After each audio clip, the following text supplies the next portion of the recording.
All right, welcome to the Butcher's Bow podcast, where the hunt meets the harvest. I'm your host, Jake Dilger, and joining me today is Branson Medeiros. And today we're going to talk about some controversial topics. Hello. Hey, Good. welcome to the Butcher's Bow podcast. Are you happy to be here? Yes, sir. I'm the guest today, Branson Medeiros. Thrilled. Okay, What are we talking about? so I'm just going to start off with some meat industry stuff. Oh, man. I want your opinion on some things, so we can talk about it. Is modern butchery losing its skill because of overall convenience? What do you think? Do you think Like us pulling those two pigs we just did instead of skinning them? that could be one? Yeah, dude, we're frauds. No. Chat's going to take our jobs. Yeah. Yeah, I like to see Chat GPT pull a hog. No, I don't. Dude, I think, and I've said this before, I get so unbothered by like, I don't know, the industry stuff. It's so hard to bother me by that stuff. At the end of the day, we're trying to do it as fast as possible. It's our job. Like if this was our hobby, yeah, we would slow down and it would, I mean, not that it's not a craft or an art, but at the end of the day, like we have four stops today, for example. Mm-hmm. And if we did it based on the artistic influence of the industry, right? Like we're pinning up lamb shanks using the tendon and the shank, and we're skinning pigs all the way down to the back, and we're removing the skull, stuff like that. It's like, yeah. But would you cool say and all, that but at the end of the day, these things are becoming a lost art? I mean, no one's really doing it in the trade anymore because of a high-speed efficiency. So is one day no one going to know how to do these tasks anymore? Yeah, I mean, speaking of like industry, like at these plants that are producing a ton, Yeah. it's 100%. It's I mean, gone. you and I have It's gone. seen I mean, they're doing one part, if that, Yeah. or running a machine that does it. Most of them at this point, yeah, are running machines, and then you're into the point where like, I mean, you got there's skinners, they're pulling beef hides. There's no knife with removing skin now. It's a machine to remove the skin off the pigs. Yeah. So Or they leave it on. Yeah, in industry, 100%. But that's the American way. We're just going to find a way to do it faster and more To effective streamline for less money. in names of efficiency, optimize the time spent for a higher output. That's why we're the greatest nation in the world. It's because there's no limits to our, we're just going to find the best way. Yeah. And so, but if you were to remove all that technology at one point, at the flick of a switch, there would be a huge grinding halt when it comes in terms of production, because no one could really do the whole full process. They only have a compartmentalized piece of that one step of the whole process. Yeah. Yeah, we're such a small percentage we don't even count towards that conversation. Well, because obviously people like us can and always will be able to, because we're doing this hands-on on site, but a lot of times by ourselves, right? So we're literally doing everything. But we're like one of 5-6 butchers in the state that has a mobile truck. Then, you can count all these facilities where people drop off to as would be considered people like us. Right. One branch of Harris Ranch processing facility is more people than every custom butcher in the state. Oh, so easily. It's like, yeah, we're going to keep the art alive because we do it all. But industry they have no need or want to. This episode is brought to you by Killshot Coffee. If you're a kind of person who's up before daylight chasing elk, birds, or fish, this coffee's built for you. Killshot fuels early mornings, cold starts, and long days in the field. No gimmicks, just damn good coffee for hunters and anglers alike. Use code JD10 at checkout for 10% off your order. Now back to the podcast. Well, and another thing I found real interesting and you've probably seen it as I have throughout our childhood into adulthood, is that the grocery store butcher is no longer really a thing. If anything, they're not breaking down full carcasses. A lot of them have removed their bandsaws from their stores. Yeah, they're breaking down box beef, which is fine, but they don't maybe not know where to take that primal off of a carcass. Yeah, I'm sure. Or they're even getting things prepackaged and they're just putting it out on the shelf in some cases. That's what I think's most. Like, Food for Less just reopened their fresh meat deli. Right. Well, what are they cutting steaks off of strips, maybe? But they're not getting quarters and breaking them down in the back. A lot less bone-in cuts. Yeah. They might have a slicer back there, and they might have... Well, I peeked behind the double doors. I don't know if you've been to the Smart and Final over on Golden Hill. No. But they used to have a full meat counter there when I was a kid, with a saw and everything, grinder, fresh ground, all this stuff, kind of like an Albertsons or a Whole Foods nowadays. That's where a lot of those geezers learned. Yeah. Like a lot of the people... Well, a lot of them went to a trade Yes. and learned it, and they were part of, even a union. Yeah. There was a grocery store butchers union. There's a ton of old geezers in our area, and I use that term with all the respect in the world. Old farts in our area that... Oh, I used to work at Rouse. I used to work at Smart and Final. There used to be a meat counter there. It's like that's where they learned it. Yeah. But at the same time, talk to us about it. And some still have a meat counter, but this store in particular, went so far as to block off the entire wall. There's only a set of double doors there with a small window, and they put in more refrigeration cases that were full length, cabinet style. Do they have a bandsaw?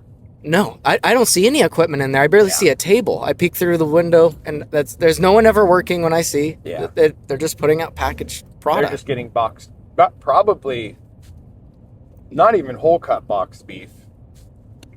They might be getting it already processed. I think it's already packaged, yeah. Yeah, no, interesting. But it's just not equipping anyone with that skill for the trade. No, it's not. It's not. It's funny, though, because it's like it always catches up in another realm of the industry or another part of it, because now, anyone can access that stuff online. So, it's like if you have the desire to learn, we now have the resource to look at it. So there's tons of people at home killing their own stuff because they're getting online now and looking at the bearded butchers and all this stuff. So yeah, it's become way more accessible than having to check out a book or find one of those people that was skilled to go learn from them and try to persuade them, hey, can you teach me this? Yeah, exactly. So this stuff's dying, but on one side of the industry, it's dying because people aren't doing it anymore. On the other side, anyone that wants to get into it has such an easy avenue. Right? I'm not sure if there is a full enough interest to actually take that step. They may watch it, but they may not actually want to do it themselves. Tell you what they don't want to be. They don't want to be a mobile slaughter guy in San Luis Obispo County. No. I wonder, not though, enough if work right now. That interest may only be sparked out of necessity one day, if it is required. Like, if people have to process their own meat. Exactly, yeah. I don't think... Either they can't afford the stuff from the store, or it's just not available. Yeah, that's more reasonable option now with the price of everything. Yeah, I don't know. Interesting. But that's just the American way. We're just going to rip and grip. Next question. Should only certain cuts be able to be dry aged? We were just kind of talking about this at our last job. Seems like a lot of people, it's like the new thing is just dry aging something. To try to add value, even though you have that loss. Chicken, if that's what you're asking. No, so that's a great point. Yeah, no dry-aged chicken or duck. Got it. Chicken or duck, if that's what you're asking. Not in America. I've never dry-aged any pork or lamb. I couldn't tell you how that works out. No, beef to me is just such a stable protein that I have no problem with that. Adds a little bit of variety, can change the profile. Yeah. Honestly, I haven't had much, so I can't really speak from experience on whether or not I like it or not. But yeah, man, I don't know, wouldn't mess with it. What do you think? You do more of that than I do. So the waste is definitely a huge con. I think the waste in weight and losing water, having to jack up the price because you're handling the product more, you're removing a lot of that weight, and you have to store it longer, more electricity, more equipment is necessary.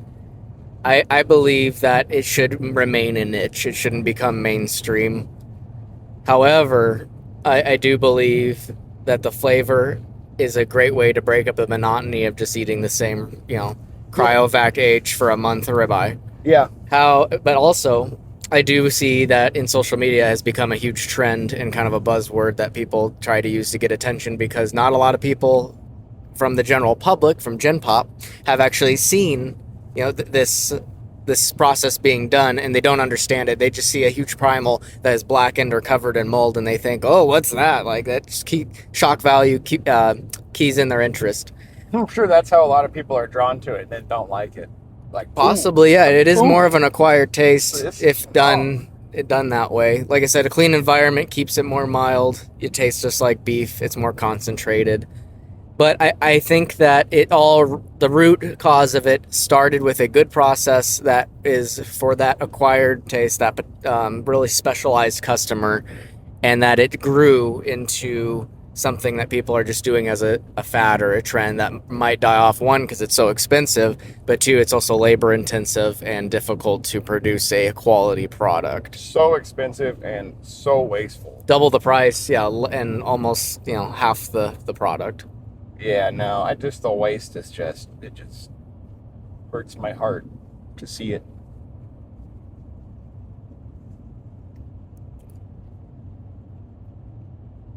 So moving on, getting into a little bit of archery, what's your take on mechanical broadheads? Are they too forgiving? Mechanical broadheads? Yeah, I mean, we see so many mechanical expandables on the market that are claiming huge cut diameters and that theirs is the best. Do you think that a bigger wound channel overall is being too forgiving and not, putting an emphasis on accuracy or shot placement and people practicing with their bows? No, because yes, but I would never promote using. Well, okay. Basically, it's going to be an argument for accuracy overall, penetration, wound channel, which is better. I don't shoot mechanicals, but it's not because I'm trying to be a purist. Okay. If mechanicals performed like a good fixed blade performed. Performing how? Are we talking wound or are we talking accuracy? Penetration, retention of the strength of the blades after penetrating bone, retention of edge after penetrating bone first, and strength or bend of blades, right? Yeah, no deformation, no chipping of blades. Exactly. You want something stout, reliable, durable. From mechanicals because I hit a deer in the shoulder. Soon as it went through the shoulder, and I guess we have no affiliation. It was a rage broadhead. Yeah. Everyone shoots rage broadheads. Mm-hmm. Soon as it went through the shoulder, both blades completely folded backwards, dulled as shit, went straight through the center portion of what you would think a deer would die with, and was at that point essentially a field point. So I said, never again, I'm not doing it. What I'm going to do is I'm going to make sure I shoot better and use as more reliable of a fixed blade broadhead as I could buy. So I shoot iron wheel broadheads now. I know it's good steel. I know they're sharp, so that if it touches something that's going to bleed, it's going to make it bleed. Because what people don't understand is you can pass by a lot of stuff with a dull knife and not cut shit. Mm-hmm. You can just it just runs right through it, right? And it'll tear it, but it won't slice it. Right. So mechanicals would be sweet. I think a big hole is better because you don't want something to go suffer. It's more ethical. You have a better blood trail. The best case scenario would be a fixed blade broadhead that punches a 4-inch hole. You know what I mean? Right, which isn't bladable. It's not going to happen. It's just not possible. So I don't think my problem with expandables is that people are using them as like a clutch to make bad shots, because I don't think anyone's like, no one wants to make a bad shot. Yes, because I've got an expandable. Mm-hmm. I don't think the majority of hunters think like that. I would agree. Most people want a clean and efficient kill, and are not don't want to see animals suffer. I don't think anyone wants to chase down an animal. If they could make it drop with a bow, I think they would prefer that than having to track it somewhere else. I would say most poachers use a rifle, so it's not. We can't really we're not throwing them into the mix. So it's yeah, no, that's not my problem with them. My problem with them is that that they can fail. If you make a bad shot, it's not yours. It might be hurting you rather than saving you, because if you make a bad shot back towards the guts, yeah, you'd be pumped to have a rage or something gnarlier even, because then you might get a liver, you might get an artery by the spine, you might get something more likely to down. More likely, yeah. But if you miss forward, and you hit center of the shoulder, or Yeah, even bone. worse, you hit high shoulder, dude, that thing's coming out like it's like a tin Just can mangled. yeah, it's coming out like in bad shape. Well, Now, that was my experience with one brand. Now, there's going to be someone who hears this and I'm says, sure. well, you haven't shot this expandable broadhead. There's hundreds of them on the market. Yeah, great. That's fine. But I shot a deer this year through both shoulders with an iron wheel. The arrow stuck into the ground on the other side, almost far enough to be kind of hard to remove. I was gonna say you probably almost lost it. You probably couldn't find that thing. If I wasn't shooting downhill and he wasn't standing on what was essentially like a dam, yeah, you'd probably need a lighted knock at night to find it. Yeah, and it was amazing. The deer went 15 feet. I've never even thought that it was possible for something to die that fast from a broadhead or from a bow and arrow shot. 15 feet, stopped. Clap. About 2 seconds later, it fell over on its side, and upon inspection, the hole was not wide, but it was so cut, so clean. It had severed the arteries off the top of the heart, and it literally looked like you had taken one of our sticking knives and stuck him. The cuts were just so clean. When I cleaned the deer that I had to shoot 3 times with rages after I'd found him the next day with the arrow in his shoulder, it was like the holes were punched with like cheese grater. I don't know. It's just not the same wound. It's not the same. Like wound. A railroad spike. Yeah, there you go. Just big crude hole. That crude hole. Yeah, not a slice. So, or a fragmented bullet almost. I got to the point where, all right, I'm just gonna slow down. If I don't have a shot, I'm not gonna make it. But if I have to blow through 2 shoulders, I'm gonna blow through 2 shoulders. So, I don't know. That's a interesting argument. I'd say more deer are probably lost and wounded from fixed blades though, or from mechanicals than fixed blades. But I have nothing to go off. I have no, just have my personal evidence. I would have to agree with that. I wouldn't say just deer in general, but most animals. I believe that you do have to be more accurate with a fixed blade broadhead, but I don't think anyone wants to make a bad shot. And I think it's just this mindset that I am trying to prepare for and have everything in my favor, not for when everything goes right, but for when something goes wrong. I want it to be more forgiving of an arrow setup that's going to aid in downing that animal efficiently versus I'm not going to plan for everything to go perfect all the time. Yeah. Because that's not hunting. I mean, maybe on the range you could have things go perfect, but even then there's environmental factors of a crosswind. With hunting, that the animal might move at the last second. So what would you say is the safer side of that argument? Fixed blade or mechanical? I do believe that the right fixed blade is going to be safer because it's more durable. It can carry that more weight and it can penetrate through bone or harder tissue. Yeah. Now, if you had a reliable expandable that could go through those, objects and still create that clean slice even after hitting bone, ideally that would be it because you're gonna have a larger cut path. Yeah, and honestly, I think that's kind of what. But I feel like very few are that dependable and reliable that can actually pull that off and cash that check that we need. Yeah, no, the industry's been chasing this for forever. 15 years. Yeah. Since the first expandable came out. It's who's gonna make it, right? And everybody's trying. I don't know. Yeah, I mean, it's just with being so familiar with knives and the importance of edge retention in what we do every day for work, it's so easy for me to understand broadheads and to make it make sense in my mind. Right. That makes sense because I look at a cheap expandable and I'm like, they're not very sharp. Doesn't even look. That's not good. That doesn't look like a knife. Like, right. You look at a nice. Looks like someone put a safety razor blade on something. Yeah, you look at something that's made with like a high quality non-blended steel, like a graded steel that's sharpened properly, and that's made with like some beef, and you're like, oh, like that. That's gonna carry through and cut tissue. That's gonna do some damage. Yeah. Yeah. Versus the thin, flimsy piece of steel that that's gonna bow and cringe up when it hits some kind of resistance. And dude, the worst thing is a kind of sharp knife. In our line of work, a kind of sharp knife might as well have a stick because it's like you're not going to get anything done. You can't do our job with a kind of sharp knife, and I think a broadhead's not going to do its job kind of sharp.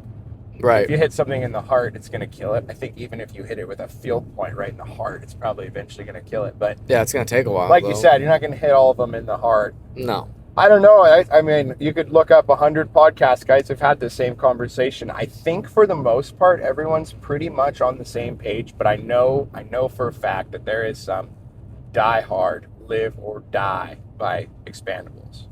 Yeah. Guys that just love it, which is fine. It's fine. They probably had a ton of success with it. I can understand if you're looking for the right one, you got to try them out to find out. Yeah. But yeah. I just don't want to make a mistake and have something go horribly awry in that process. It's hard to deviate from something when you find out it works. Exactly. And it's probably super easy for me to sit here and say, fixed blades all the way, every day, right? Because my experience has said that. Because I've had a bad experience with expandables. I've had nothing but really good experiences with fixed blades. So obviously that's going to be my opinion. I'm biased based on my experience. Well, and that's the thing is I'm still developing my experience but for some reason, I don't know where I got this. I wish I could tell you the original origin. But I've had this mindset that I'm going to take my first shot with a fixed blade, but I'm always going to keep an expandable in my quiver for a longer follow-up. I like that.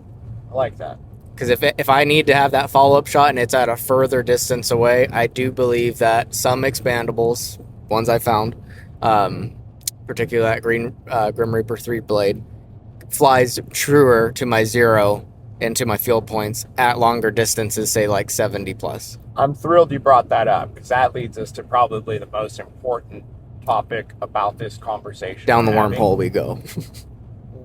If you are not spinning your arrows and spinning your broadheads to make sure that they are tuned and straight, don't even think about shooting a fixed blade. Don't even try it. Shoot an expandable. If you're going to be lazy and you're not going to spin your arrows and you're not going to spin your broadheads, once you put your broadhead on your arrow, and you're going to pick a 1, 2, 3, 4, and 5, they're not all going to spin perfect, right? Your 1 should be your best arrow, and so on and so forth. If you're not doing that, don't even mess with a fixed blade because that arrow is going to fly at maybe 20 yards accurate. After that, you're screwed. It's going to be one way or the other, up or down, left or right. You're going to chase it forever. If you're going to be lazy, shoot a fixed blade. If you're going to take the time to tune all your arrows, you're going to take the time to spin your broadheads once you put them on your arrows to figure out which one's perfect. If you have a good broadhead and you find a straight arrow and you find a combination of broadhead to arrow, and dude, this could be package to package, arrow to arrow. Right. You could buy a pack of 10, 2 of them could be perfect, right? Well, those are your 2 hunting arrows. Put field points on your other ones, shoot those for practice, shoot this one designated for 2 or 3 arrows that are perfect designated for field points, because you're gonna shoot a field point at 60 with an untuned arrow, and you're not gonna have it. No chance whatsoever. So I take it when I go to the archery. I never buy arrows online. I always go to the archery shop. I'll just start grab a shafts. handful, 10 or 12 arrows. I'm looking for 5 because I want to fill my quiver. I'll go over to the table. Central Coast archery guys are awesome. They'll let you sit there and they're just spin shafts all day. They'll dude. let you spin shafts all day. Scott and Joel are the man. And I'll just sit there and spin shafts, and doesn't bother them if you're picking the best arrows out of their supply. They know what you're doing. They know what you're doing, and they know you're going to be dialed. Yeah. And it's fail proof. It's fail proof, and you don't waste money. You don't waste money because you could order 10 of those. You could order 10 match grade arrows from online. And they can all be different. They could all not spin, or they could all spin. You just don't know until you spin them. Exactly. And man, if your bow's tuned, and you get an arrow that's spinning true and a broadhead that's spinning true, they shoot so straight. You're not robbing any kinetic energy due to wind drag of the arrow, flying not straight or not centered. And then you've got a stable enough product that you can put a fixed blade on it, I guess is what I'm trying to say. Carrying on that theme, do you shoot your hunting arrows with your broadheads at a target before you put them in your quiver for the season? I can shoot my fixed blade as far as I can shoot my bow. So I have But do all you my... test fire them, Yes. is what I'm saying. And And that's how why often? Like, do you do it a couple times or just once? one 60-yarder at the beginning of the year. For each arrow. Then it goes in the quiver. I'll shoot all my arrows a bunch, but Mhm. I'll take my number 1 arrow. It's on the seatbelt. Up top, ratchet it in. Got it. Good catch. I'll shoot all my arrows a lot before season, but then right before I'm about to go out, sometimes even like night before the hunt, I'll take my number 1 arrow with my test broadhead. That's exactly the same as my other broadheads. It's just already been through an animal. And I'll shoot that one at 60 to make sure my number 1 arrow with the exact broadhead I'm going to use and that arrow I'm going to use flies that day. And it's once you get your bow set up with how nice everything is these days, I've shot the same number 1 arrow. I just retired the number 1 arrow after shooting 6 coyotes, 2 blacktail, and a pig. Dang. That's 1 arrow. Through all that. And that's so a lot to count for 1 arrow. that arrow lived in a deer overnight too. That arrow was in a deer overnight, going through brush That and thing's stuff. been through it. Easton, 5 mil. Axis. Match grade. Don't have to get match grade. Funny fact. Durable, though. The match grade and the standard are the same arrow. The match grades are spun at the factory, but don't have to be perfect. It's within a certain tolerance. So even match grade arrows will have differences in straightness up to like, I think 1/100th of one, however they measure it, right? But you can't just buy match grade arrows and they're gonna be perfect. You still gotta spin them. An Amazon spinner is like $9. Just buy a spinner. Well, and if you're also cutting them down too, I hear a lot of guys want to cut them from the front and the back to get your overall length. Yes. That way you it's kind of a cheat code to straighten them out and get them to spin straight. Because it's gonna be on each side, yeah. We're taking an ad break? Yeah, we're gonna take an ad break. Got it. This episode of this podcast is brought to you by Kill Shot Coffee. Use code JD10 at checkout. Great arrows and... Right. So again, that attention to detail, you're preparing everything for when something is not in your favor. Yeah. Because you can't control all variables. But that's why it's important, because all these small, fine, new details actually matter in the end result. It matters on... something very small that you could overthink or not even know about could make or break the entire hunt. Yeah. Yeah, and I think probably the straightness of an arrow is... it's just... it's huge. It's your delivery system of energy to the animal. And so overlooked because dudes want to buy that nice new arrow, right? And they don't... Their shop doesn't have it, so they go order them online, and then you get them home, and if you don't have a spinner, you maybe just don't even take the time to do it. But it's like throwing a pencil through a piece of paper. If the pencil doesn't enter straight, if the pencil enters on a little bit of an angle, it might kind of poke, a little hole in it. But because the energy is not directly behind the point, you're bleeding off energy where you don't want it to go. Yeah, exactly. Yeah. And you can make up for a little bit on that, but I mean, you'd have to either be going faster or shoot higher poundage or a heavier arrow or all these different factors. A straight arrow out of a high enough poundage bow with a sharp fixed blade broadhead is almost unstoppable, right? You can get through a lot. Armor piercing. You can get through a lot. Yeah. Now you got an arrow that's not tuned or not spun, and then you throw a crappy fixed blade on there, and the arrow's flying with tailing while it's flying, and it's not going in straight. So now you're losing penetration because the expandable is robbing energy, and you're losing energy because the arrow's not flying straight. And you don't notice it until you hit a deer in the shoulder, right? You don't notice it until you hit something in a hard spot, and then you go, dang it. Yeah, it definitely reacts different than a 3D target. You're like, now I see why. Now I see. So this question I really like because it brings in both facets that we like, both hunting and meat processing. Should hunters be required to process their own game at least once? Can there be like a exemption program for people that are either handicapped or incapable? Oh, of course. Okay. Yeah. I'm not going to be a jerk. Jeez. No, but someone able-bodied, obviously. Yeah, someone that is capable. Okay, so you can get a handicap sticker. Okay. You can get a handicap sticker. Okay. If you got the blue placard, you don't have to. Yeah, you should have to do your first one. You think so? On your Very own. first? Yeah. Yeah, and there should be not a government entity that monitors it, but like just being socially acceptable. But like, yeah, it should be like it should be like a private group that monitors this. And if you don't adhere to our rules, then we put a sticker on your car that says like sissy or like wimp or something. Man card revoked. Yeah, man card revoked. Yeah, or we just issue a man card after you do it. And then we get everyone on the same page to make fun of everyone who hasn't done it themselves. I like a good bullying. Yeah, no, we should bring it back. But we can't do that. We're good, fair people. If someone can't do it or they don't have the, you know what I mean? Like, yeah, no, exempt status is fine. Sure. Exempt status is... I don't want to gatekeep hunting, that's for sure. No, but yeah, I think so. But it makes them more understanding. I really want to see some little sissy that's scared of blood do it. You know what I mean? Mm-hmm. All squeamish. I'm okay with some guy that's like so busy that he doesn't have time to do it, but someone that's like, I'm not cutting that gross. It's like, okay, well then you shouldn't be the one shooting it. Yeah, exactly. Yeah, I want to see one of those guys do it. Yeah, but overall, it definitely would help them develop more respect for the entire process for the meat that they're harvesting. 100%. It's so much work. So much work. Well, and it shows that, you actually care about the process. You're not just going out there to kill something, but you want to do it so that you can feed people. Mm-hmm. Mm-hmm.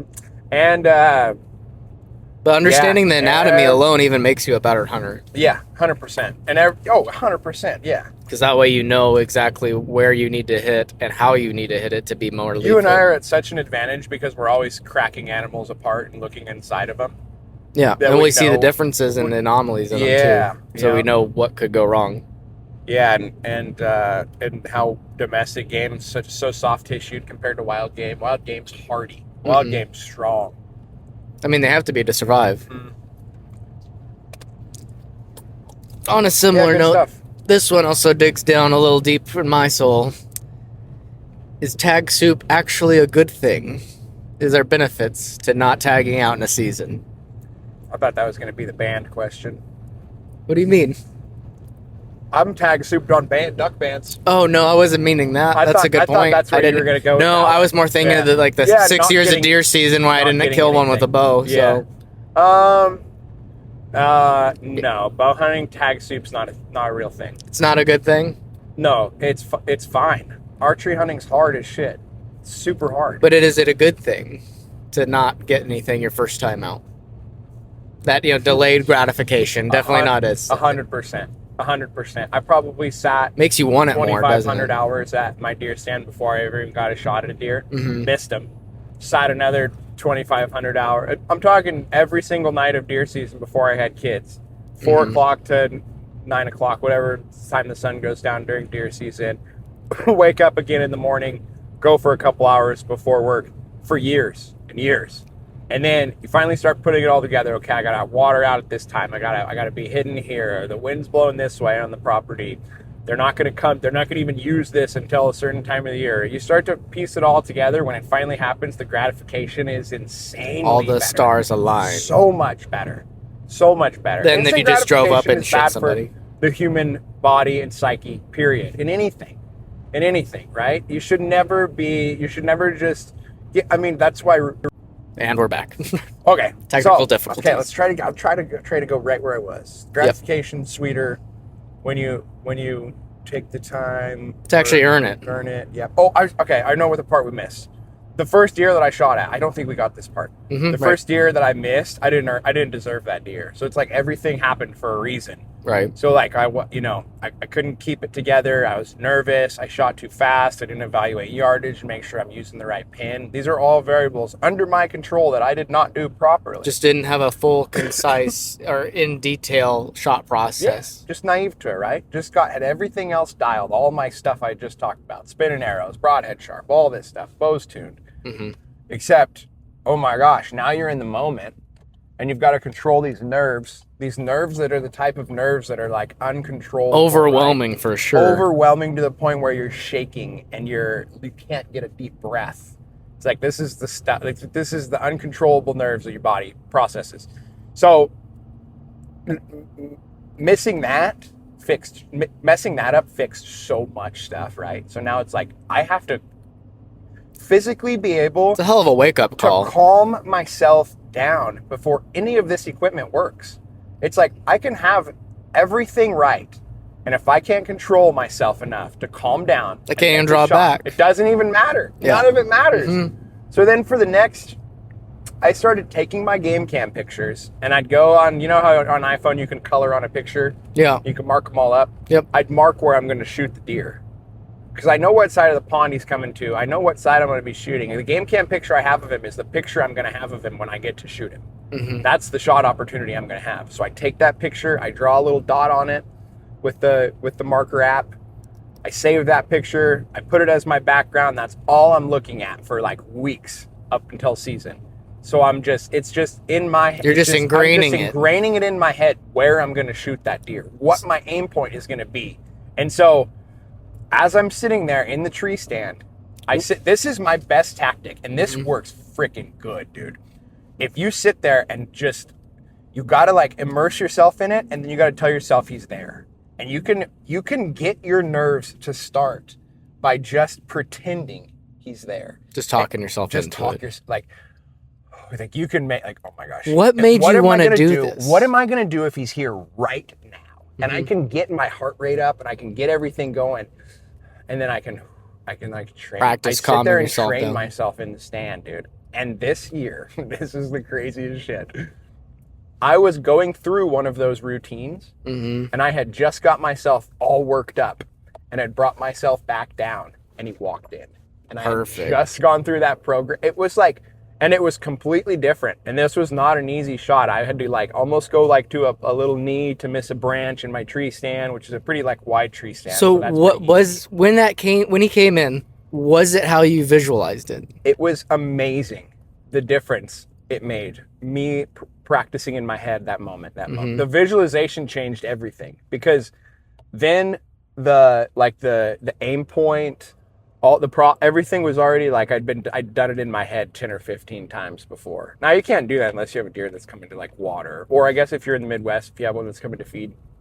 But made all the difference in the world. I already knew it was coming. I'd run it all through my head, and that was the problem with the ones I'd missed and I'd messed up. Is I think you just got to have your gear right, and you just got to be there.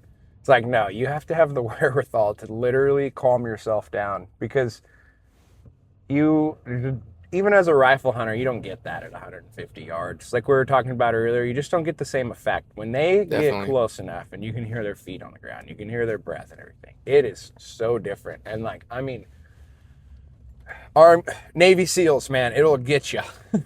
I think if you're into hunting and you like that feeling is like one of the craziest, like a close encounter with an animal. It accesses that like primal instinct. Yeah. That close relationship with what you're going to be if you harvesting. It's something in the human, it's in your DNA. In our DNA, yeah. It's the best. Oh, we were probably check, Mike, check. Oh yeah, we got plenty. It's reading great. We were probably still talking about arrows, man. We got on. No, we were talking about tag soup entitlement versus effort.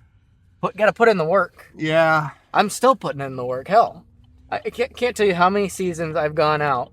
Actually, I can. Probably 5. And actually, I got a log trying for archery a bunch of times after work on weekends.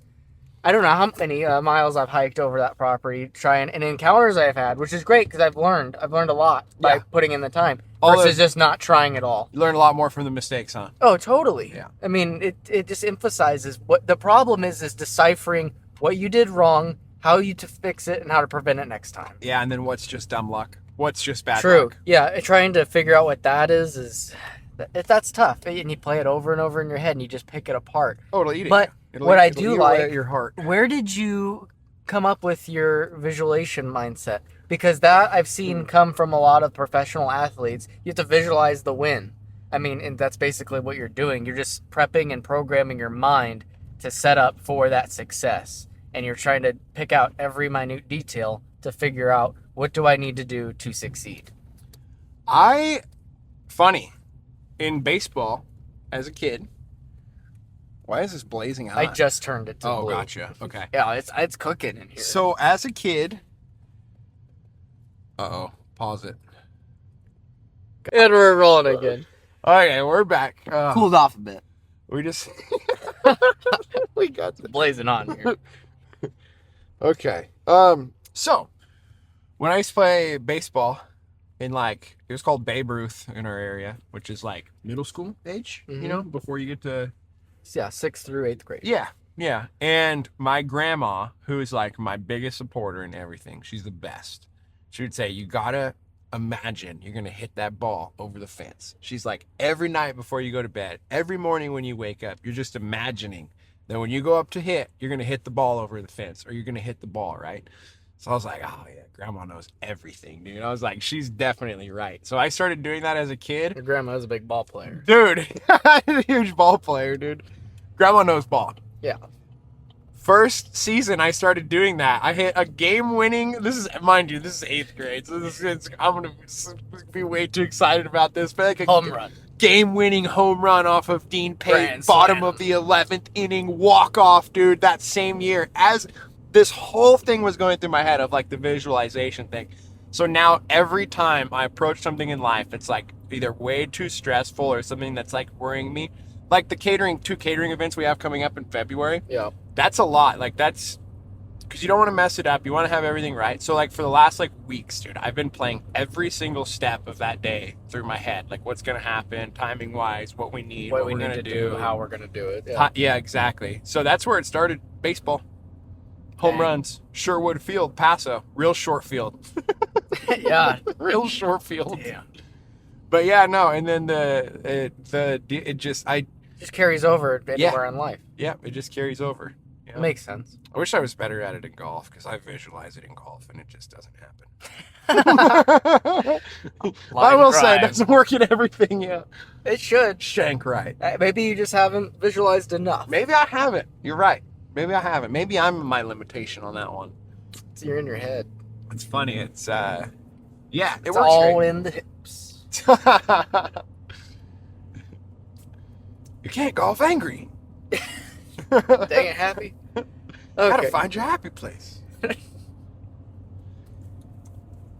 Yeah, visualize it. Get a picture of your deer, draw a dot on it, and then that's the only thing your mind can think about when it's time to draw back. But I've had more. I mean, yeah, getting back. So, what else do you visualize? Do you have any doubt creep into your mind? Do you overthink things? Do you think of repercussions? Like, what if I blow this shot? Do you put high stakes on it? Or are you just trying to keep your mind clear and think, this is what I need to do to get this to happen? Well, it screwed me up when I first started because I hit a deer low in the brisket. And it was my fault. It was improper pin selection, which is my problem when I'm real nervous. Yeah. Is I don't know why, but my mind just passes over. You know, it's 28 yards. I'm on using the 20 pin. It's like, no, 28 yards. I don't know if my mind just sees You're the better off two, using the third pin. using Yeah. the 30 pin, right? Or So gap it. Yeah. that's the hard part. I shot that buck in the brisket, and I watched him all night until dark, thinking that I could come back the next day, make a stalk in on him, and finish the job. Well, when I got there the next day, there was about 40 pigs surrounding him, eating him. And from like the place I last saw him bed down to where the pigs got him was just like a warpath of destruction where you had seen coyotes had literally just torn him apart limb by limb. Jeez. It was the saddest thing I've ever had happen, like in terms of like hunting. Yeah. Like to know that I wounded that animal and to have coyotes come in and just tear him apart alive. Yeah, if it weren't for you, you'd still be walking around. Exactly, dude. He was wounded. That's where the coyotes got Definitely him. not a quick death. Either. Not a quick death, dude. That just to this day, I just feel kills me, dude. Kills me. I feel like an idiot for that. And so now every time I'm gonna shoot one, I think about that, and it's probably not the right thing to think about because it's a negative, right? Mm-hmm. But at the same time, it's like, dude, if you don't hit this deer good, something's gonna tear it up and kill it, like finish the job You're for kind of you. spinning it into a positive. You know, this is what I need to do to So make this sure doesn't this doesn't happen. happen. Yeah, you're right. Or I owe it to this animal to not fudge this up. Yeah, you're right. You're right. Yeah. Do you think that like our social aspect at all like puts pressure on you or makes people try to make poor shots, like make riskier shots? Oh, 100%. Yeah, think people want that profile picture, man. Yeah. Or like, oh, my buddies won't think I'm a good hunter if I don't get one this season. I'm just gonna take this quartering away shot, try and slide it in his last rib. I think I have a little bit of I gotta be the man every year kind of attitude, like because I've done you built up unrealistic expectations for us. I expect you to be the man every year. And then At the end of the season, I'm like, hey, where's Branson's giant deer? And then I think that, and it's not so much because of what I want, of what other people are thinking of me or what I want people to think of me. It's more because like it's something that I actually love, and I get such a high from it, a high that you can't get from anything else I've tried.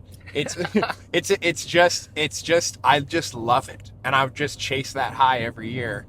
And I eat all the meat. My family eats all the meat. They go on the wall. It's just like a part of our life, right? It's inside me to want to be the man every year. I want to be the man because I want to be the man. I want to go shoot a big buck, not because I need the profile picture. Yeah. We shot deer this year that didn't even make it on the social media page that people would have been enamored. You know what I mean? Elated with. I definitely don't do it for the clout, but I definitely have that feeling every single year where it's like, a lot of people that do. Gotta be the man. I gotta be the man. Yeah, I have zero respect for the clout. I understand if you do it with the right intentions and what comes from it is stuff that you can share on social media. Right. But if you're like going out and like, if in your mind you're going to pay a guide to go take you on a trip and you're going to like shoot a deer, off a corn pile just because you want that picture. Yeah. You want that picture. It's like, I can't get behind that. Yeah, there's a bunch of reasons that you should be going way before that. Yeah, and like should be way less of a factor. But do you think, like, of all the hunters in the United States, at least, how many of those do you think exist? Do you think most people are trying to just chase that picture, or do you think a lot of people are doing it because they love it, because it provides food for their family, and because it's something that traditional they want to keep alive? I noticed the ones that are really, really good at it. And the ones that are really good at it, and it's just they're going to do it regardless. That doesn't matter to them. Yeah, a lot of their pictures don't hit the social media pages. A lot of those animals are never even seen. I would say the majority is flipped. I would say the majority doesn't post. Yeah. And you get it, yeah. And then, I don't know. It's hard to say. The thing is like you're never going to see who doesn't. So there's no metric there. So many big bucks get killed every year. And whether the person just doesn't have social media, or maybe they're older, and they're not going to go post a picture on their social media. Yeah, because you look on these Facebook pages of these deer hunting pages, and you look at the success rates. Only 4 or 5 of those big bucks make it to Facebook every year. Right. The success rate on these units is sometimes upwards of 10 or 20 bucks are getting shot. But yeah, I don't know. That's a good question. It'd be funny. It'd be fun to be able to pin somebody down on that. Well, and that's one like, thing hey, I you find... can shoot that, but you can't post a picture of it. Mm-hmm. You wonder how many people would not shoot it. Right. It's like, yeah, you can shoot that. You can't show anybody. Wouldn't stop me for a second. No, I'm going to look at that deer not? every morning the rest of my life and be like, oh, dude, I was the man that year. Well, and not even that, but also one thing I really like about it too is you get to share the story and experience that you had with other people, and maybe, either pass on to, your kids, or just get somebody else interested in hunting and they can do it for themselves and see if they like it like we do. Yeah. I mean, being able to share that story, I feel like is huge. I mean, it's up there with, spending time with your family, doing something you really love, and it's a good core memory for you. Yeah, and I know that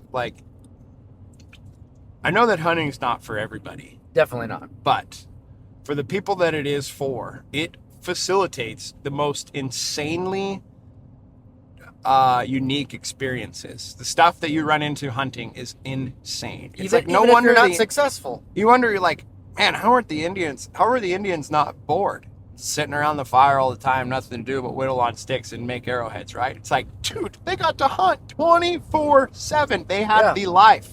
They had to. That's what they did. They had to do it to live, right? Yeah. So it's like, didn't have to go to your cubicle to live. no, and that's why, I mean, it's in every single one of us. They hunted to live. We lived to hunt. Yeah, I guess it's not in every one of us, though. You think the people... Not if you're not exposed to it. But what about the Hopi Indian? Like the hunter or the gatherers and the weavers? What if these people nowadays... Not that we're descendant of Indians. There's a lot more gatherers and weavers than hunters. What if they're just descendants of cultures that didn't hunt? You know, what if, because I came from the Azores. There's got to be My family came hunters in from the every Azores culture, and though. came from Oklahoma. My relatives were whale hunters. Maybe that's why I love hunting. My grandma's side was all trappers, and some of them were like fur hunters, right? It's like, maybe if a family like was a Hopi Indian and it's just not in their blood, right? They just want to weave something, or they want to go pick a fruit. Yeah. Maybe they get that same high from picking an apple. Or finding a mushroom. Or finding a mushroom, they get that same high. No judgment. From finding a mushroom. He's like, and then they're like, they talk to us about it and they go, man, I just got to calm myself down. When I see that mushroom, That I got 5-point lion head. I got to visualize that lion's yeah. mane, man. Yeah. I found a whole log of turkey tail. I had to... You got to stay in the pocket. Yeah. No, it's funny. I don't know. Could Good be. question. Something to think about, you know? Yeah, I'm not sure. I think in every culture, you definitely have your hunters, your warriors. I definitely had no one directly in my family take me or teach me hunting. And I definitely found didn't it. have anybody. And we found it. How did, it's predetermined somewhere in our DNA that we were going to find it. You know what I mean? Yeah. Because nobody... One way or another. It's just, I just had access to guns and some land to roam. And so I don't know. And then and then as I get older, come to find out, everybody on my grandma's side, everybody on my further on relative side, on my dad's side, everybody was a hunter. It's like, then my grandma starts pulling out all these old deer horns and stuff. And I'm like, oh, so it's like, this is in my blood. Not like in a corny way where like, this is in my blood. But this it's feels like what I dang, was meant to do. Yeah, or like, how did I end up here? Like, no one told me to do this or started me on this or anything. Right. Like, one day I just did it and I was like, I got some feeling where I was like, oh my gosh. I feel like I need to do this. Yeah, this is sweet. And like, I think the most probably like misunderstood group of hunters that seem ridiculous, and some people could seem how no idea how that could be fun, is duck hunting. Because duck hunting can just be miserable, man. And like, you work for duck hunting depending on where you are. I mean, there's guys with clubs, but like, if you're stomping public land to go duck hunting, like, you're working for it. You're sacrificing blood, sweat, and tears to, maybe get your limit of ducks. But it's that same feeling. It's like, I don't know, something in you. Definitely more tangible. Like, I got something done today that I can be proud of. Yeah. That takes care of the basic needs. Yeah, and like the master hunter from an Indian tribe, if I come home empty-handed, I'm like, dishonor. And I take my samurai and I pierce through my own heart. You shouldn't be doing Dishonor to my family. Okay, easy. You're working hard on getting the cancellation, aren't you? I want to get canceled. That's going to make us popular. Yeah, I don't know about that. You have to get canceled. Not all publicity before is good publicity. It is. I don't know when about I dropped that. those beef feet in the parking lot? We didn't. All right, cut that. Cut Cut it. that. Don't cut that. Leave that there. That's good publicity. Oh my gosh. I think you have to get canceled before you make it. Yeah, I don't know about. We full could do something cancellation. really, really risky. Yeah.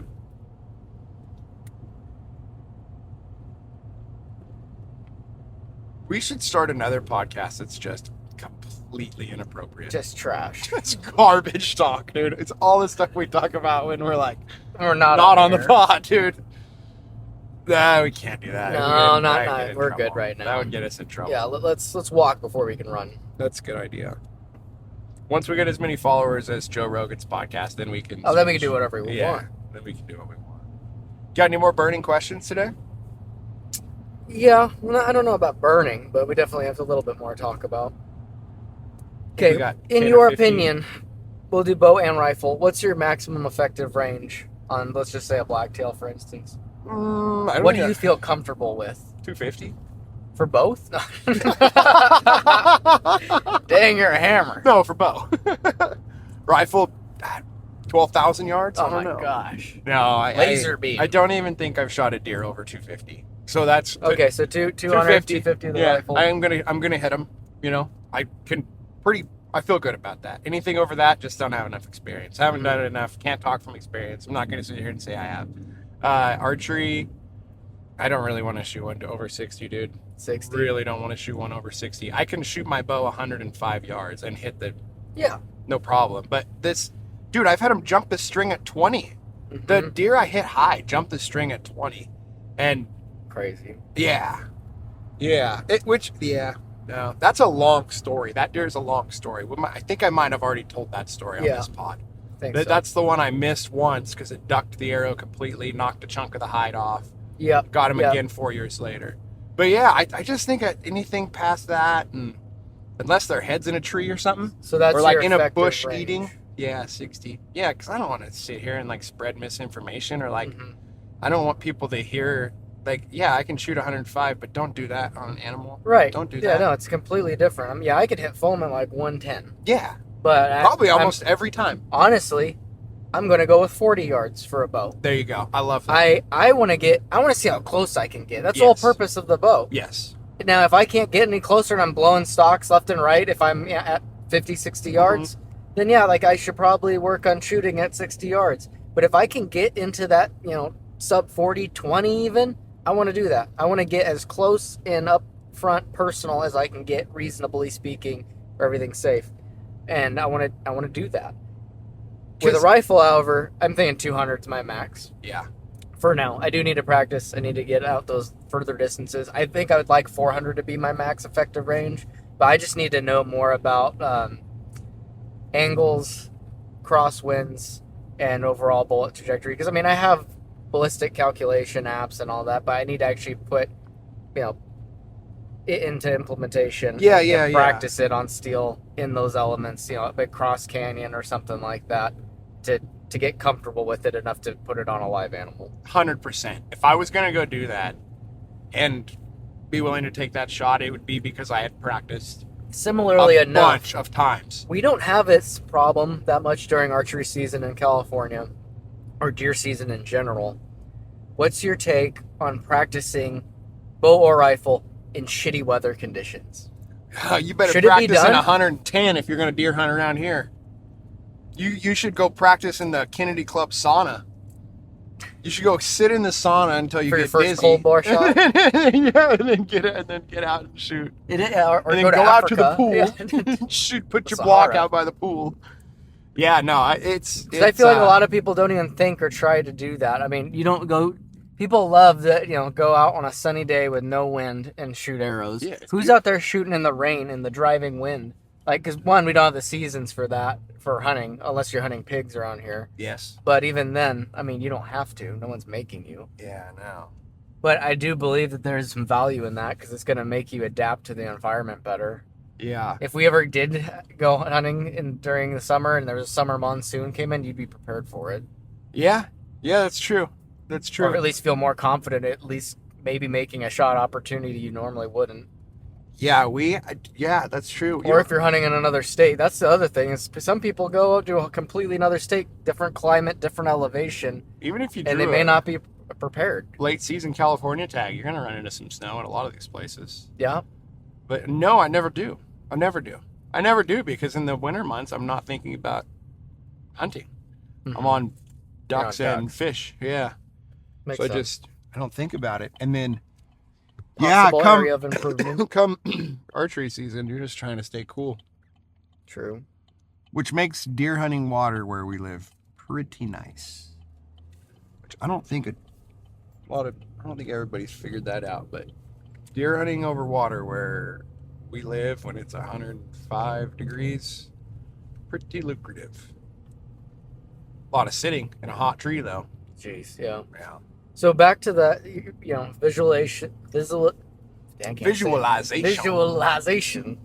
When you're getting ready to make a commitment to a shot and go through your process, what are you looking for? What checks your boxes on this is my good target buck, or this is one that is worth taking, and this is why, and this is what I'm waiting for that perfect shot opportunity? What goes through your head?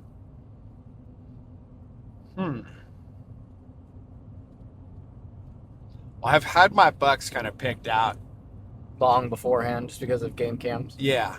So I know what I'm after, and it almost always ends up being there's only one good buck. Could one better come in, though, that you haven't seen and just trumps everything you've seen all season? 100%. 100%. But what would it take? What does it take for you to pull back? What are you looking for? I either got to be out of deer meat, or at this point, it's got to be a buck that I can very, very, very, very, very obviously and clearly tell it is past adult maturity. Like them old. So you're looking for mass, them pretty old much. dogs. I want them heavy beer can horns, Mm-hmm. Roman nose, low back, sharp hip bones, like all the indicators that this deer is old, because then you're not robbing any potential growth. Every time I've shot one that's younger, I still walk by them to this day and think, gosh, Maybe I shouldn't have. that deer could have been so big. And especially the ones I've shot on private land, it's like, that was dumb. But I was young and dumb and hungry, honestly, and broke, poor. Okay, we used so- to eat deer, so we didn't have to buy meat. Let's talk hypothetical here. You're sitting, you got a buck comes in, got head up high, alert, coming into water.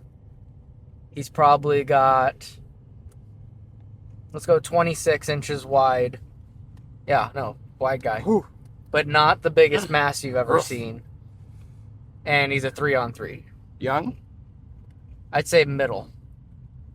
Probably has 3 years left in his life. Skinny horned or just not the thickest? Just not the thickest. Still has decent mass. You got to shoot him. I think a 26-inch blacktail is never getting too heavy. Okay, so you're gonna start your shot process. What keys factors are you looking in from that buck to let you know that it's ready, or you're gonna need to pull back and get ready for your shot?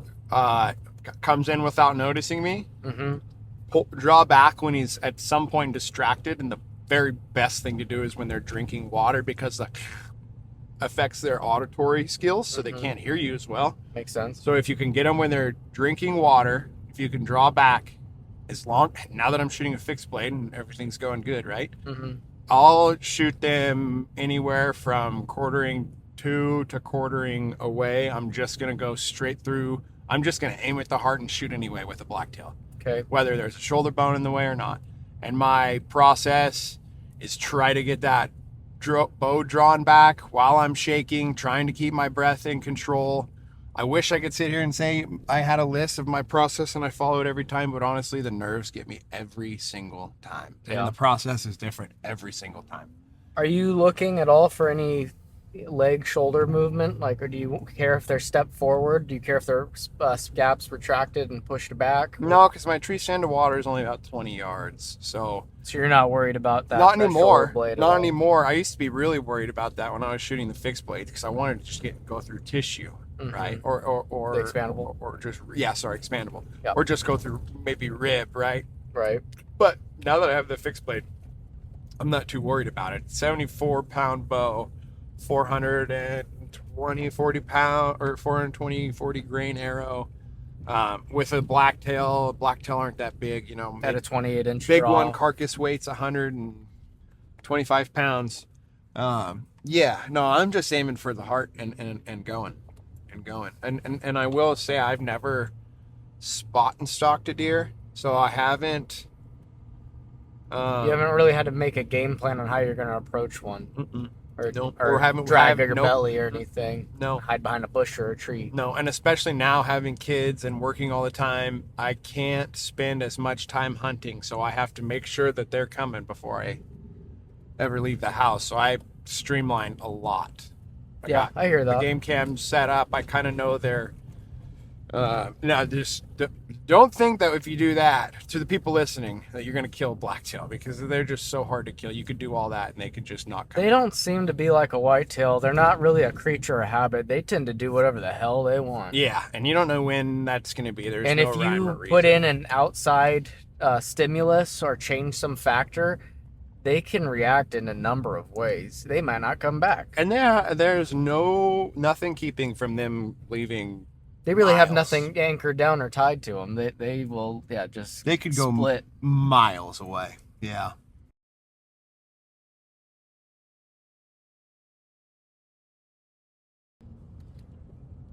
All right. Well, thanks for talking with me today and spending the time. Heck yeah. We're going to wrap this one up and we'll catch you guys on the next one. Stay sharp, elevate your game.